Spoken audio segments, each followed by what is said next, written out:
यो alter बनाएछ क्या मोबाइलले किन राम्रो छैन यस्तो लक लाग्छ हेर्दै मोबाइलमा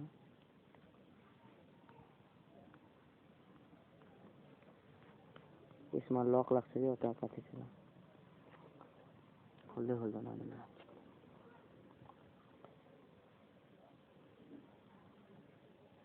किन एपटा घटाइदिनु होला होला एफसी कुन हो त्यसको कहाँ छ यो होइन नगर्ने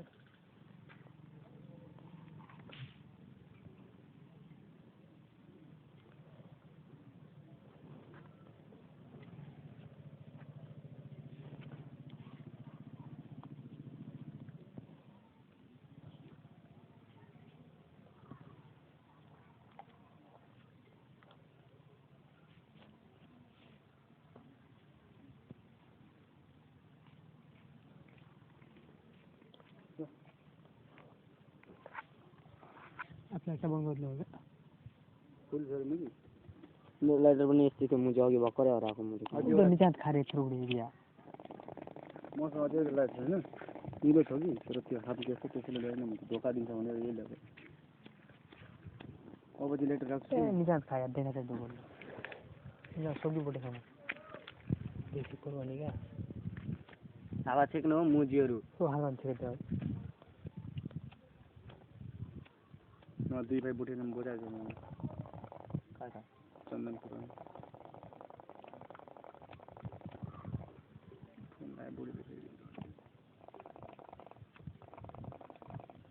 तू खुद बता तेरे दिए हुए जख्मों पर भी हंसता था ना मैं तू खुद बता एक वक्त था तेरी आंखों में तो बसता था ना माल खर्चिसनाल छुट्टिया तले रोन दिया था मंजिल तक पहुंचने के लिए तूने तू खुद बता तेरे लिए ऐसा ही आंख से कोई रिश्ता था और उनके फोटो को तकलीफ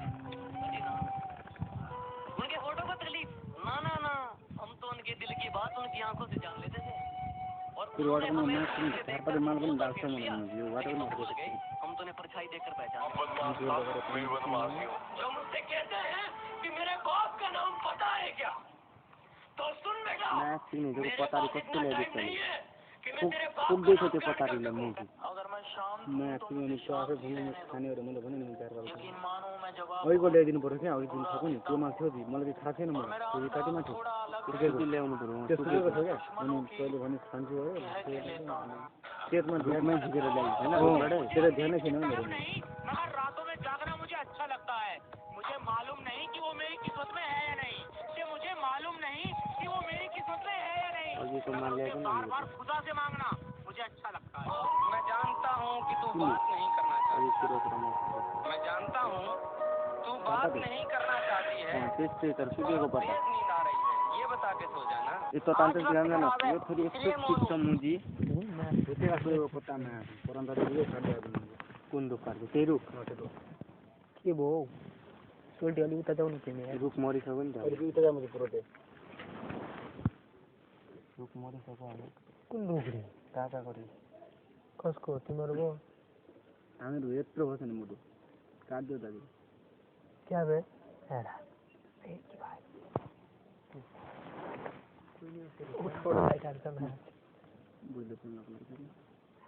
बात करनी था यार इसे बैलेंस में तो ना है ये बैंक में यार आड़ा रिचार्ज करना पड़ेगा मोर पेन आना ना कॉल होइन कि अब मेरो खाने बेलामा राम्रो गर्दैन पहिला गर्थेँ क्या साथीहरूले नराम्रो सोच्दैन क्या तिमी सोच्दैन तिमीको मलाई थाहै छ यी सोच्दैन अब अरूले सोध्छ त्यसरी म छोड्दै खाने बेलामा टेन्सन कुरा हो यत्रो रात छ राम्रो कुरा हो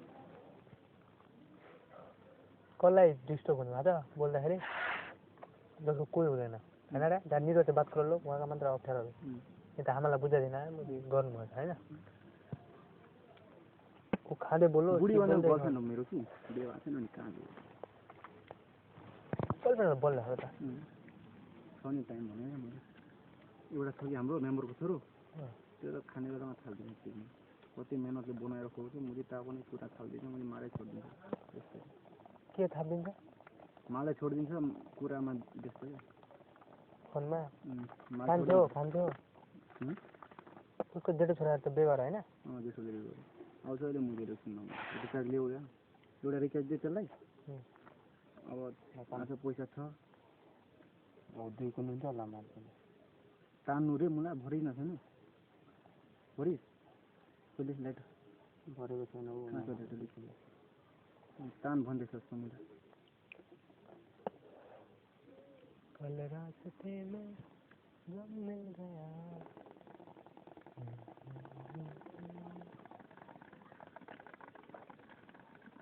एउटा रेड बुललाई 100 कति लग्यो नाडीको 25 125 ठिक हो नि 25 को चना मुरी दिएको थियो होला मासु मुरी खाने भनेको होइन मुझे हातलाई अरे 80 रुपियाँ माछी मैंने भैया 80 रुपियाँ को मासु लगाए मेरो घरमा उब्री उब्री खान्छु हैन मैंने मन गर्दो दोकानलाई चना मुरीको लागि त्यही भएर मासु खाइन अनि माछा किन अनि आफू त कहिले गए टेम्पोमा कहिले ग्यारेजमा कहिले कपडातिर टेम्पो पनि कुदाउँछ यार ग्यारेज पनि काम सिक्दैछु गर्नु पर्यो जतिखेर टाइम दोकान आफ्नै होइन आफ्नो होइन होइन नि नोकर थिएन बाबुको दोकान होइन बाबु त्यहाँ हुन्छ त नि बाउ मेसिन बनाउँछ बाउ पनि त्यति बाबु मेसिन बनाउँछ अस्ति मैले त्यहाँ के भन्छ त्यहाँ हाम्रो मेसिन दिएको थियो फुटपाथमा अनि भन्दैछ मान्छे छोरी छैन भने बनाउने मान्छे अनि तिम्रो बाबाको नम्बर थिएन मसँग त्यहाँ खाबाट व्यवस्था गरेर बोलिदिएको आएको थियो दोकानमा आएको थियो अनि गएँ अनि त्यहाँ गएर के भएको थियो स्टार्टै भएको थिएन होइन क्या धेरै दिन गएर मैले जाम भइसक्यो के भयो स्टार्टै भएको थियो अनि गएर ठिक पार्दै अनि काम गरेको मेसिन ठिक गर्छ त्यहाँ के भन्छ हाम्रो लोकेको भाइ पनि हुन्छ कुन लोकेको त्यो छ नि एउटा बाङ्गुडो त्यहाँ बाङ्गुडो गइसक्यो बिर्ताबाट त्यही त त्यो हुन्छ अनि हाम्रो एउटा त्यो सुक्टे भाइ हुन्छ अनि एउटा सतन हुन्छ होइन सत्यन पनि गइसक्यो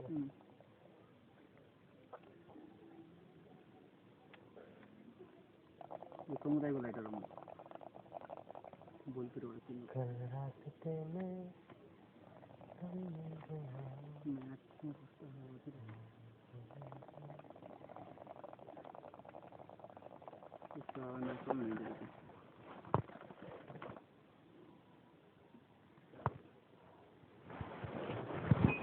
पैसा त हाल्थ्यो क्या म बाइक ल्याउनु पैसा नि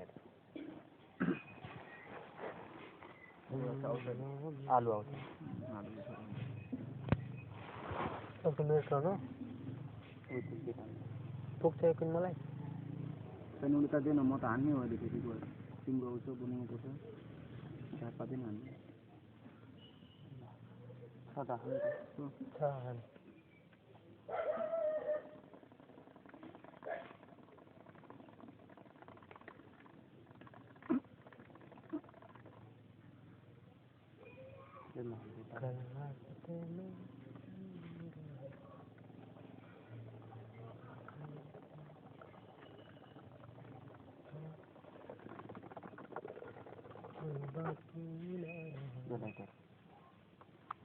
हेर है त्यो ढुगा लाग्ने बाइकले मुझे खिचिरहेको छैन कि घरतिर त्यो घर गएको कसको गाडी हो त्यो गाडीमा जानु लोकेको है त्यो कस्तो अनि उसले कुदाउँछ लोकेको भेनारी एउटी लोकेको भेना छ यहाँ त्यो आलु बेचा उसको छोरा होइन त्यसले घर यहाँ ल्याएको छ अहिले यिनीहरू चाहिँ बाउछरासँगै बस्दैन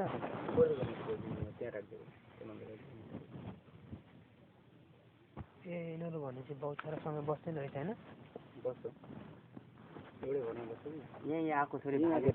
आलु बेचा सकियो त्यो आइसक्यो छोरी बिहे गराइदियो अनि उसले चाहिँ अनि बाइक किनेको छैन लोकेको भेनाले ग्यारेजको लिएर आएको नि मुला एउटा छोरी बिहे गराइदियो नि कहाँ पो छोरो यार सरको छोरी अनि एउटा अहिले एकछिन मुक्नु पुग्रा के अरे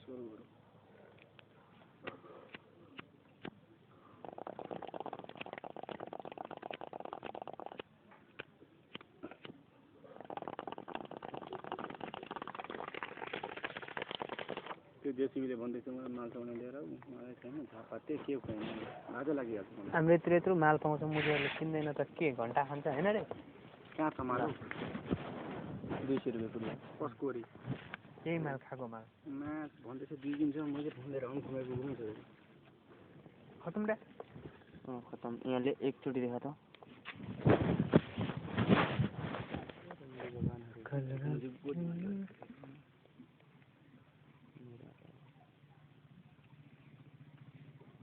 अब हेर्न कस्तो निभाइदियो माया सिकिने होइन मुझे सब के हो कोही कल गर्ने कि नगर्ने गर्ने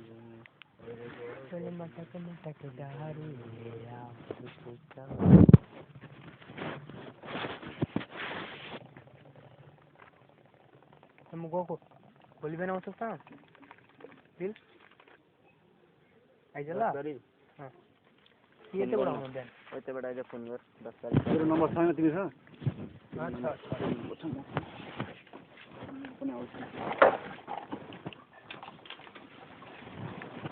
केटी खान दे रे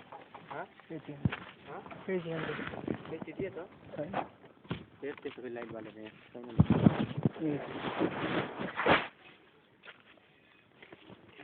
ल म गएको ल भोलि बिहान म कल गर्छु आउनु नि बाहिर नि जानुपर्छ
छोड़ दे मैं तो कति फोन गर्छु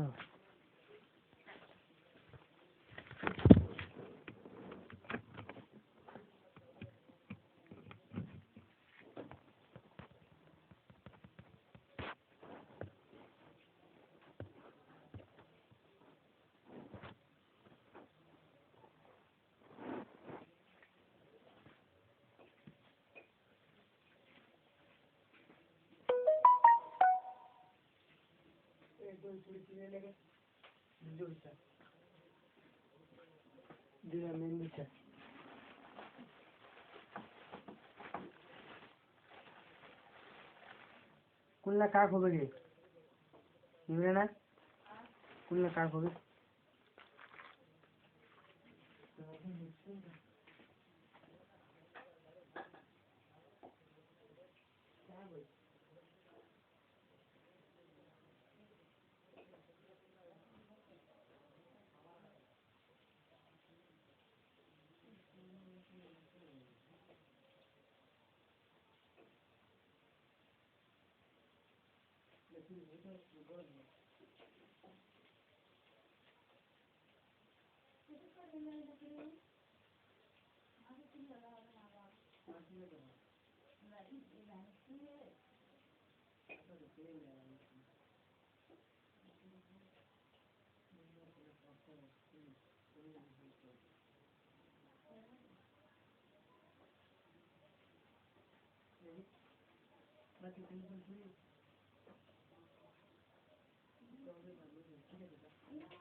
सफलता मिलने के बाद सबको बताऊंगा मैं कौन हूँ।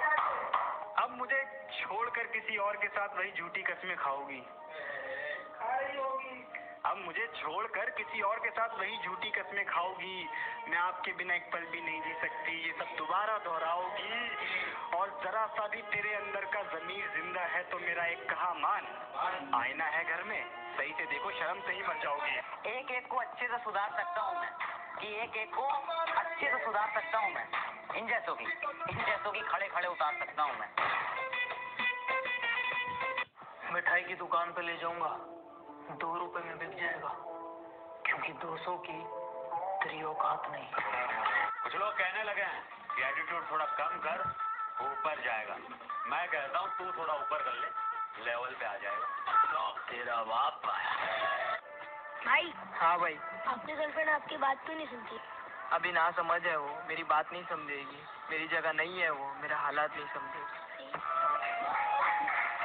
कोई अपना दुश्मनी पे उतर गया है और मेरे हक में जो दलीलें थी फिजूल है। अब मेरे हक में जो दलीलें थी फिजूल है। अब मेरा गवाही देने से मुकर गया। बाबू कल रास्ते में मैंने तुम्हें किसी और के साथ देखा था। कौन था वो? बाबू तुमने किसी और को देखा होगा, मैं तो पूरा दिन घर में ही थी। तुम्हें रास्ते में चलते कभी मेरे जैसा कोई दिखा है क्या? और बाबू जरा देख के बताना, यहाँ कुछ लिखा है क्या? दुनिया में रहना अगर जंग है, इस दुनिया में रहना अगर जंग है तो फिर होने दो। हम कौन से रावण से कम हैं? ना किसी के गम में रोते हैं, ना किसी के प्यार में खोते हैं। हम सिंगल है जनाब, 1.5 GB डेटा खत्म करके सोते हैं। इज्जत मेरे लिए बहुत बड़ी चीज है और इसकी उम्मीद मैं छोटी सोच वालों से नहीं करता। बात कड़वी है मगर सच है कि जो दोस्त या रिश्तेदार इस फ्री समय में भी आपका हालचाल नहीं पूछ पा रहे हैं ना, उनसे हमेशा के लिए सोशल डिस्टेंस कर लेना। वक्त का इंतजार करो, तुम्हारी मुलाकात हमसे ही होगी।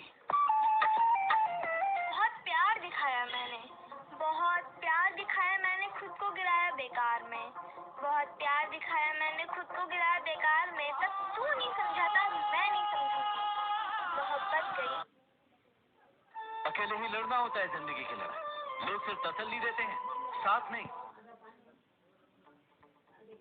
लास्ट वीडियो में हमने देखा था कि रिच माइंडसेट और पुअर माइंडसेट के बीच में डिफरेंस क्या है। पुअर माइंडसेट वाले लोग सबसे पहले अपने लिए कंफर्ट वाली चीजें खरीदते हैं, शो वाली चीजें खरीदते हैं, जैसे कि महंगे कपड़े, जूते, घड़ी, मोबाइल या फिर कार। अगर उनके पास पैसे नहीं है तो सिर्फ दिखावे के लिए वो ये सारी चीजें लोन पर खरीद लेंगे, इसलिए इनके पास कभी पैसे ही नहीं बचते एसेट्स क्रिएट करने के लिए। लेकिन रिच माइंडसेट वाले लोग सबसे पहले अपने लिए एसेट्स बनाते हैं, ऐसी चीजें बनाते हैं जिससे उनके पास पैसे आए और उसके बाद अपने लिए कोई कंफर्ट वाली चीजें खरीदते हैं। मगर अब सवाल ये आता है कि हम एसेट्स कैसे बनाएं? क्या इसका भी प्रॉपर फॉर्मेट है? तो इसका जवाब हाँ है। मैं आपको ये कॉन्सेप्ट समझाने के लिए 2 बुक्स का सहारा लूंगा। सबसे पहली बुक है रॉबर्ट कियोसाकी की कैश फ्लो क्वाड्रेंट और दूसरी है ई मिथ रिविजिटेड। तो आइए स्टार्ट करते हैं। रॉबर्ट कियोसाकी कहते हैं कि दुनिया में सिर्फ 4 टाइप के लोग हैं, ई, बी, एस और आई, और इनको हम एक क्वाड्रेंट में दिखा सकते हैं। कोई भी आदमी कितने पैसे कमाएगा, उसके पास कितना फ्री टाइम होगा, वो डिपेंड करता है कि वो कौन से क्वाड्रेंट में है, क्योंकि इन चारों लोगों की सोच बिल्कुल डिफरेंट है। क्वाड्रेंट के लेफ्ट साइड में आते हैं ई यानी एम्प्लॉय और एस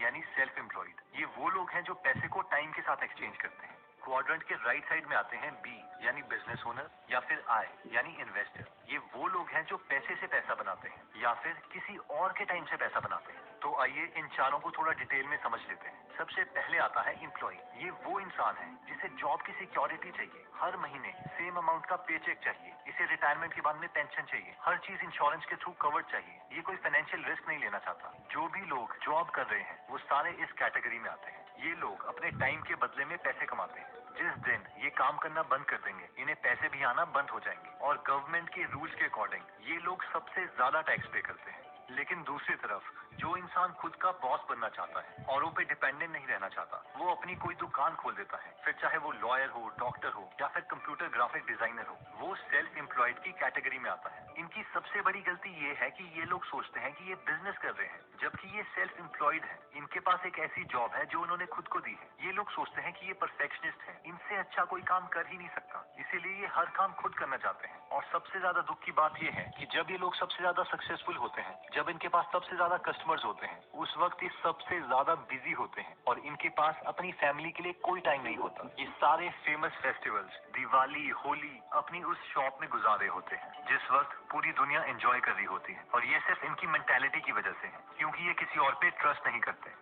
नेक्स्ट आता है आई यानी इन्वेस्टर। इन्वेस्टर वो लोग हैं जो अपना एक्स्ट्रा पैसा औरों के बिजनेस में लगाते हैं ताकि उन्हें काम ना करना पड़े। इनके पास सबसे ज्यादा फ्री टाइम होता है। मान लीजिए कि कल को आप फेसबुक के, जियो के, गूगल के शेयर्स खरीद लेते हैं और उन शेयर्स की वैल्यू बढ़ जाती है, तो आप इस कैटेगरी में आते हैं। लेकिन अगर हम एक इन्वेस्टर बनना चाहते हैं तो सबसे पहले हमें अपने आप को इस फील्ड में एजुकेट करना पड़ेगा। नेक्स्ट आता है बी यानी बिजनेस ओनर। अगर आप अपना बिजनेस इस तरीके से बनाते हैं कि उसमें आपकी जरूरत ना पड़े, तो आप इस कैटेगरी में आते हैं। ये लोग अपना काम ज्यादा से ज्यादा दूसरों से करवाते हैं और ये सब बहुत ही सिस्टमैटिक मैनर में होता है। अगर ये लंबी छुट्टी पर भी चले जाएं, बीमार भी पड़ जाएं, तो भी इनके बिजनेस में कोई फर्क नहीं पड़ेगा। इनका परफेक्ट एग्जांपल आता है मुकेश अंबानी, रतन टाटा एक्सेट्रा। ऐसे लोग आप छोटे बिजनेसेस में अपनी लोकल मार्केट में भी देख सकते हैं, जिन्होंने अपना बिजनेस इस तरीके से क्रिएट किया है कि उसमें इनकी जरूरत ना पड़े। दोस्तों, अब हम देखेंगे कि पुअर माइंडसेट वाले लोग बिजनेस में क्या गलतियां करते हैं और रिच माइंडसेट वाले लोग बिजनेस को कैसे करते हैं जिससे वो एसेट्स बनाते हैं। दोस्तों, बिजनेस में फेल होने का सबसे बड़ा रीजन वो आदमी खुद है जो वो बिजनेस चला रहा है, क्योंकि हम में से मैक्सिमम लोगों को पता नहीं है कि एक बिजनेस चलता कैसे है। दोस्तों, जब भी एक स्मॉल बिजनेस स्टार्ट होता है तो उसे एक बिजनेसमैन नहीं, एक टेक्नीशियन चला रहा होता है, क्योंकि मैक्सिमम स्मॉल बिजनेस कुछ इस एटीट्यूड से खुलते हैं, अरे यार मैं उसके लिए काम कर रहा हूँ, उससे अच्छा काम तो मैं खुद कर सकता हूँ, इससे अच्छा खुद अपना बिजनेस खोल के ज्यादा पैसे न कमा लूं। और हम एक बेवकूफ आदमी की नौकरी छोड़ के एक बड़े बेवकूफ आदमी के अंडर काम करने चले जाते हैं, और वो है हम खुद। कोई आदमी अपना शोरूम खोल देता है, एक डॉक्टर अपनी दुकान खोल देता है, एक एडवोकेट अपनी शॉप खोल देता है, कोई इंजीनियर अपनी सॉफ्टवेयर कंपनी खोल देता है, इस एटीट्यूड से कि उसको ये टेक्निकल काम आता है, और क्योंकि ये वो टेक्निकल काम कर सकता है इसलिए उसे लगता है कि वो ऐसा बिजनेस क्रिएट कर सकता है जो वो टेक्निकल काम करते हैं। और ये एग्जैक्टली ऑपोजिट है एक बिजनेस से, क्योंकि अगर वो बिजनेस इसी सोच से खोला गया है तो वो एक बिजनेस नहीं है, हमने एक जॉब क्रिएट करी है खुद के लिए। We are not a businessman, we are self employed. और सबसे मजे की बात दोस्तों आपको पता है क्या है? हम लोग बहुत प्राउड होके बोलते हैं, अगर मैं नहीं हूंगा तो ये बिजनेस नहीं चलेगा। और अगर आप किसी भी रियल बिजनेसमैन से पूछ लो तो वो यही बोलेंगे कि वो बिजनेस एक रियल बिजनेस तब बनता है जब आपने अपने को उस सिस्टम से बाहर निकाल दिया है। अगर आपका बिजनेस आपके बिना नहीं चल कर सकता तो वो बिजनेस नहीं है, यू आर सेल्फ एम्प्लॉयड। लेकिन मैक्सिमम बिजनेस इस एटीट्यूड के साथ खुलते हैं कि हमें वो टेक्निकल काम आता है, और जबकि उस टेक्निकल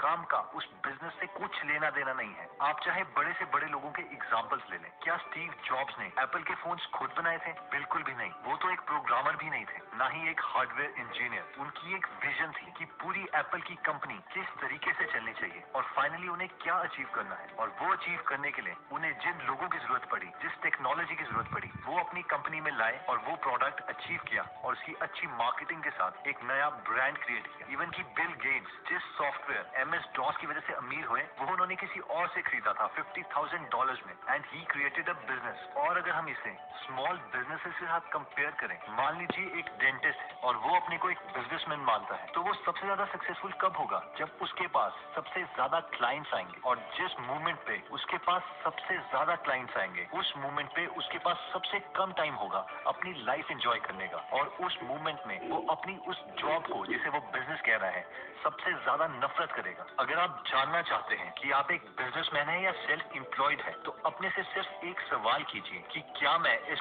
बिजनेस को 6 महीने छोड़ के छुट्टियों पे जा सकता हूँ? और अगर इसका जवाब ना है, तो अभी आप सेल्फ एम्प्लॉयड हैं, ना कि बिजनेसमैन। क्योंकि बिजनेस वो है जिसे आपने अपने दिमाग से, बहुत अच्छे बिजनेस मॉडल से इस तरह से सेट किया हुआ है कि अगर आप 6 महीने उस बिजनेस को छोड़ के छुट्टियों पर भी चले जाएं, तो 6 महीने के बाद आपको वो बिजनेस पहले से बेटर मिलेगा। अब सवाल ये आता है कि ऐसा लेवल अचीव करने के लिए हमें क्या स्टेप्स उठाने पड़ेंगे। इसकी सबसे पहली रिक्वायरमेंट है कि हर वक्त आप अपने से एक बात पूछेंगे कि मैं अपने को इस बिजनेस से कैसे बाहर कर सकता हूँ, ताकि ये बिजनेस मेरे बिना भी चलता रहे। और दोस्तों, ये पॉसिबल है सिर्फ 2 चीजों से, पहले लोग, पीपल, या फिर सिस्टम्स। आप लोगों का एग्जांपल समझ सकते हैं मैकडॉनल्ड के बिजनेस मॉडल से। मैकडॉनल्ड का बिजनेस मॉडल इस तरीके से बनाया गया है कि हर काम को बहुत ज्यादा छोटे और सिंपल इंस्ट्रक्शंस में तोड़ा गया है, जिससे इवन 10th पास स्टूडेंट्स भी उसमें आते हैं, तो विद इन 1 वीक वो ट्रेन होके उस बड़ी मशीन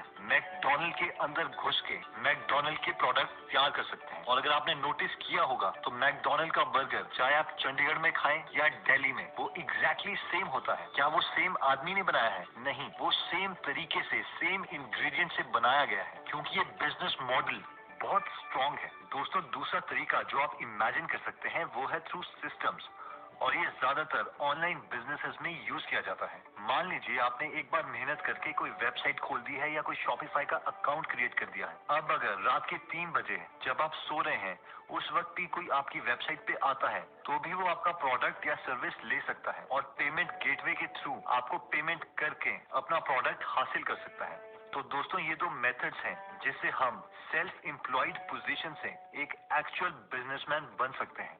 तो दोस्तों, आज हमने देखा कि 4 टाइप की मेंटालिटी होती है, ESB और I। एम्प्लॉय मेंटालिटी वो होती है जो चाहता है कि उसकी एक बार जॉब लग जाए और उसके बाद उसे कोई टेंशन ना लेनी पड़े, और वो सिक्योरिटी को अपना प्राइम ऑब्जेक्टिव मानता है। S सेल्फ एम्प्लॉयड लोग वो होते हैं जो किसी के अंडर काम नहीं करना चाहते, लेकिन वो अपने आप को परफेक्शनिस्ट मानते हैं और सारा काम खुद ही करना चाहते हैं। इसलिए जब वो सबसे ज्यादा सक्सेसफुल होते हैं, उस टाइम वो सबसे ज्यादा थके होते हैं। नेक्स्ट आता है B बिजनेस मेंटालिटी। ये लोग वो हैं जो उस तरीके के सिस्टम्स क्रिएट करते हैं जिससे वो और लोगों से काम करवा सके और खुद बिजनेस संभाल सके। I इन्वेस्टर मेंटालिटी के लोग वो होते हैं जो औरों के बिजनेस को एनालाइज करते हैं, उनके बिजनेस में पैसा लगाते हैं और अपना पैसा बार बार मल्टीप्लाई करते रहते हैं।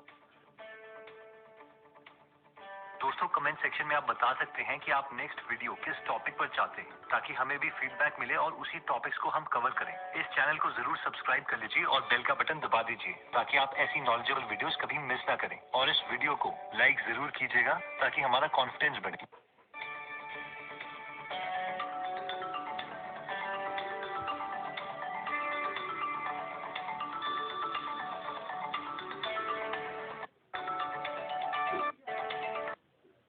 दोस्तों, आज हम डिफरेंसेस देखेंगे एक पुअर माइंडसेट और रिच माइंडसेट के बीच में। इसके लिए मैंने 3 बुक्स का सहारा लिया है, rich dad poor dad.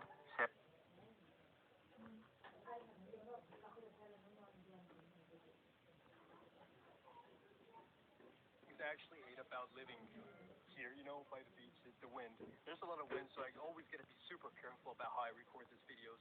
Because, well, basically, guys, I need to be extra careful of the locations I choose, because if there's so much wind, not even a wind cover is going to help, you know, in those scenarios. But guys, there's something super important I want to speak about.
About, and there's going to come a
बस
Mira, darle a मुकजोर